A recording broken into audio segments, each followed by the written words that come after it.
Hello बेटे, नमस्कार। मेरा नाम मोहम्मद बासित अली है। मैं नारायण संस्था में हिंदी अध्यापक हूँ। आज मैं सच्चा दोस्त जो 7वीं कक्षा द्वितीय भाषा का जो पाठ है सच्चा दोस्त, इसके माध्यम से मैं आपको कुछ प्रश्न कहने जा रहा हूँ। प्रश्न पढ़ूंगा, उसके पश्चात उसका उत्तर देने का प्रयास करूँगा। प्रश्न है विकल्प से परिपूर्ण होते हैं। तो यहाँ पर इस कहानी पढ़ने में तो आपको बहुत मज़ा आया था। इसमें दोस्ती के बारे में ठीक तरह वर्णन किया गया है। अब यहाँ पर प्रश्न भी मैं पढ़ूंगा, उसका उत्तर भी आप ध्यान से उचित रूप से दे सकेंगे। तो पहला प्रश्न है, पेड़ और अमर आपस में क्या करते थे? क्या करते थे?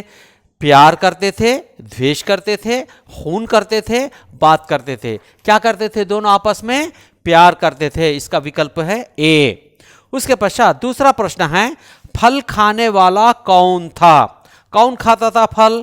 पेड़ के पास जाकर फल कौन खाता था? तो ये है उत्तर है दोस्त, दुश्मन, अमर, शत्रु। यानी अमर जाकर पेड़ के पास जाकर फल खाता था, उसका विकल्प है सी, अमर।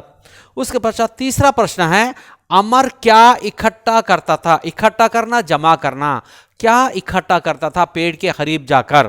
क्या करता था? फल, फूल, मिठाई, किताब। यानी उन्हें क्या इकट्ठा करता था? फूल इकट्ठा करता था, कभी कभी पत्ते भी इकट्ठा करता था। तो यहाँ पर इसका विकल्प है बी, फूल। उसके पश्चात चौथा प्रश्न है, हवा और छाया हमें कौन देते हैं? हमें देने वाले कौन हैं? हवा और छाया हमें कौन देते हैं? बाग देता है, पौधा देता है, जंगल देता है, या पेड़ देता है? ये तो आपको ठीक तरह से मालूम है, पेड़ हमें सब कुछ देता है। तो इसका विकल्प है डी, पेड़ हवा भी देता है, हमें अच्छी प्राणवायु भी देता है। उसके पश्चात पांचवा प्रश्न है, कठिनाई प्रत्यय पहचानिए। प्रत्यय मूल शब्द में कुछ शब्द ऐड करने पर क्या हो जाता है? उसको प्रत्यय में आ जाता है। यहां पर कठिनाई में कठिन मूल शब्द है, आई इसका प्रत्यय है। तो इसका उत्तर है आई, सी विकल्प। उसके पश्चात नेक्स्ट है छठा प्रश्न, पेड़ में मजबूत होने वाला भाग कौन सा होता है? मजबूत क्या होता है? उसका फर्स्ट जो आता है उसको हम तना कहते हैं, वो मजबूत होता है। तो फिर भी यहाँ पर कुछ विकल्प हैं, तना, पत्ता, डाली, शाखा। यानी इसका उत्तर है ए, तना।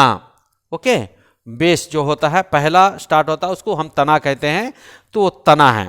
उसके पश्चात सातवां प्रश्न है, टूटा घर किसका है? मतलब किसका घर टूट गया? ये आप कहानी पढ़ते ही आप बोल सकते हैं अमर का घर टूट गया था। इसका विकल्प है डी। उसके पश्चात आठवां प्रश्न है, फल बहुवचन शब्द पहचानिए। फल का बहुवचन शब्द क्या है? ये कुछ शब्दों का एकवचन बहुवचन सेम होता है। ओके बेटे, कुछ माननीय शब्द होते हैं उनका एकवचन और बहुवचन वचन नहीं होता। तो यहाँ पर फल का बहुवचन भी फली है, एकवचन भी फली है। तो अर्थात इसका विकल्प है सी, फल। उसके पश्चात अब नवां प्रश्न है, पेड़ ने अमर से कहा। वर्तमान काल वाला वाक्य पहचान। इसमें पेड़ ने अमर से कहा ये है। इसमें यहाँ पर वर्तमान पर प्रेजेंट टेंस, मतलब प्रेजेंट होने वाला इसमें वाक्य कौन सा है आप पहचान कर लिखना है। पेड़ अमर से कहता, पेड़ अमर से कहता है, पेड़ अमर से कहता हो, पेड़ अमर से कहता है।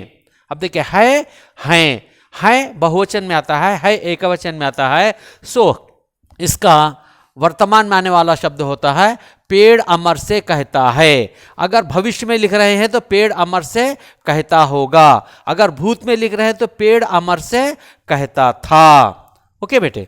उसके बाद आखिरी प्रश्न है, फूलों से क्या बनती हैं? क्या बनती हैं?